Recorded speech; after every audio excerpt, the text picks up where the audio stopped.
L'Arctic 50 Prime est-il de retour? Personne ne connaît ce snipe, mais en 2019 il était monstrueux. Mais il y a quelques temps, il a reçu un gros buff et il est devenu juste incroyable. Et du coup dans cette vidéo on va répondre à la fameuse question: est-ce que l'Arctic Prime est de retour? Dans cette vidéo on va faire une analyse complète du snipe en camp d'entraînement pour voir réellement jauger les performances. Et ensuite je vais vous laisser sur un gameplay pour que vous puissiez voir les performances en partie classées. Avant ça, je te rappelle que tu peux me suivre sur TikTok où tu as beaucoup plus de vidéos disponibles dans des formats courts et je live très souvent. Donc n'hésite pas à passer, pour l'instant c'est beaucoup plus actif là-bas. Bon, l'Arctic 50 ce n'est peut-être pas le meilleur snipe, mais ce qu'il lâche pour un semi-automatique c'est juste dingue. Mais surtout ce qui le démarque de loin de l'XPR, du Rytec et de tous ses rivaux semi-automatiques, regardez, c'est la pénétration des balles. Voilà, si vous connaissez d'autres snipes semi-auto capables de faire ça, dites-le moi. Donc ça m'a intrigué, je suis allé tester les dégâts à travers chaque type de couverture. Couverture mince, one shot. Couverture moyenne, one shot. Et à partir de ça, c'est le seul snipe semi-automatique capable de le faire. Et couverture lourde, bon, seulement si tu te mets proche, tu peux pas one shot, mais tu peux vite envoyer une deuxième balle vu que c'est semi-auto.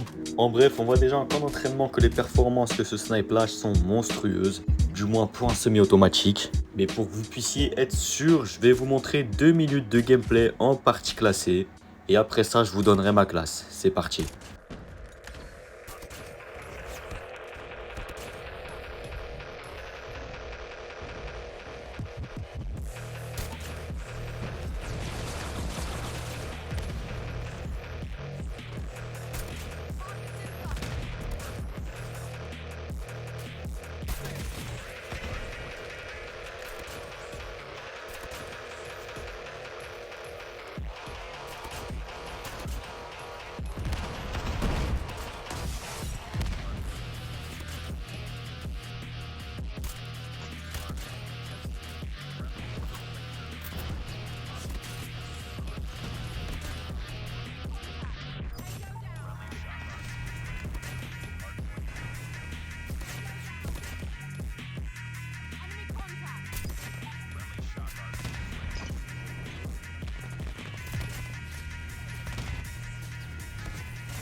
Voilà, après cette vidéo, on peut clairement dire que l'Arctic est surpuissant et que c'est le meilleur sniper semi-auto. En 2019, ça aurait pu être le meilleur snipe.